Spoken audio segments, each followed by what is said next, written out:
This video is in response to the many globe propagandists who demand that I show a picture of the edge of the flat Earth.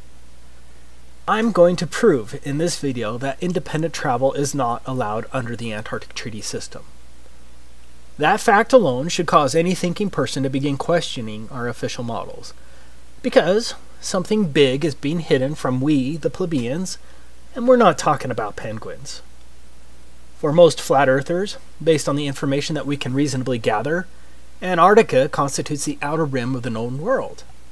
In other words, Antarctica is likely the shoreline to all of the world's oceans. This is the 60th south parallel on a potential flat Earth azimuthal equidistant map. It seems that Antarctica constitutes the circular shore of the known world. So, demanding that I take a picture of a possible edge of the Earth, if any, requires me to not only travel below the 60th south parallel, represented by this circle, but also to cross the entire breadth of Antarctica. Or whether Antarctica is indeed the shoreline of the known world, I don't know the answer. Flat earthers don't have a government budget to spend $1 billion to hire hundreds of cartographers and fleets of boats and planes to map the entire world. But even if flat earthers had the money, we would still run into the Antarctic problem, which is the point of this video. So, what is the Antarctic problem? It is the fact that independent travel is not allowed below the 60th south parallel in any reasonable manner to make any determination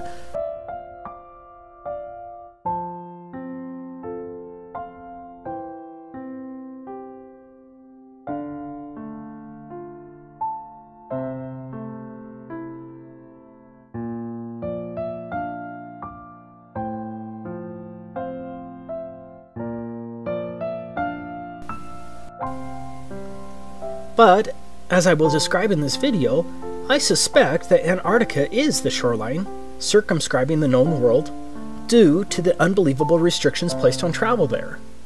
Do you really think it's because of penguins?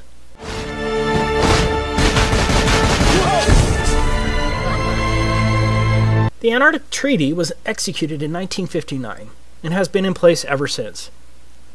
Think about it. No country had any real alleged concerns about the environment at that time. One of the more interesting facts is that the Soviet Union also ratified the treaty, and did so from the beginning on December 1st, 1959. Do you really think the Soviets were truly concerned about the penguins and the fragile Antarctic environment? In other words, America, the USSR, and the rest of the major countries of the world remained partners in generally closing Antarctica throughout most of the so-called fake space race, the Cuban Missile Crisis of 1962. As I was preparing this video, I found something else that's interesting. Out of all the flags of all the countries across the Earth, can you guess which one only shows a map of the country as the emblem of the country? You guessed it. Only one. Antarctica.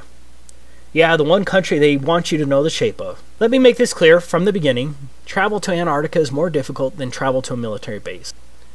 I'm not talking about going to the visitor center along the edge of Antarctica.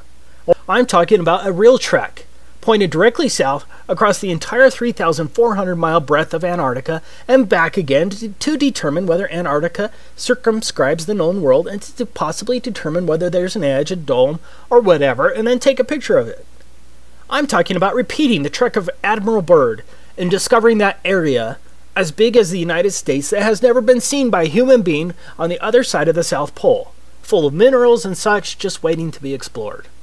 But strangely enough, there is left in the world today an area as big as the United States that's never been seen by a human being. And that's beyond the pole, on the other side of the South Pole, from Middle America. And I think it's quite astonishing that there should be an area as big as that unexplored. Okay, let's get started with our theoretical trip. So what is required to trek across the entire breadth of Antarctica? Now, I'm in the United States, and so we're going to examine it from the position of a slave of the U.S. But the rules are going to be the same for all 53 signatory countries of the Antarctic Treaty, and everyone else, since these countries all enforce the same provisions. To begin with, we need to understand that anything below the 60th south parallel is referred to as the Antarctic Treaty Area. What does that mean? That means I'm generally not allowed within hundreds of miles of Antarctica, from approximately 400 to 900 miles, without obtaining a permit to do so.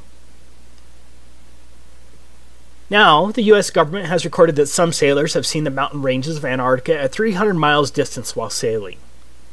Of course, 300 miles should be impossible on the globe with a curvature drop of 11.4 miles, but the 60th parallel is between 400 and 900 miles away from the shoreline of Antarctica. Even under a flat Earth, that's a lot of lower atmosphere to see through. In other words, I can't even see Antarctica from the ocean without first obtaining a permit from the U.S. State Department, or whatever department that controls that in your country. Taking a trip to the 60th south parallel isn't going to accomplish anything, and so we're stuck with getting a government permit. So let's go through the steps to obtaining a permit from the U.S. State Department. This is the handbook of the Antarctic Treaty System. These are the rules that govern all signatories to the treaty. Most importantly, we're going to look at the rules governing non-governmental activities located here, and some of the rules regarding the protection of the environment located here. Now, as a U.S. slave, this is the first form you'll have to submit to get approved to travel to Antarctica. The form itself seems rather innocuous until you understand exactly what is involved in the application process. In summary, Antarctica is treated as a giant natural reserve. Like a military base, all activities and pathways in Antarctica must be approved. This is unlike any other area in the world, except maybe a place like North Korea. So, when I say that no independent travel is allowed below the 60th south parallel, I'm stating an admitted fact well recorded as international law. If you visit Russia, with a Russian visa for example, are you limited to one particular neighborhood and certain pathways? No one is just allowed to travel around Antarctica. All of your activities, vehicles, and pathways must be approved.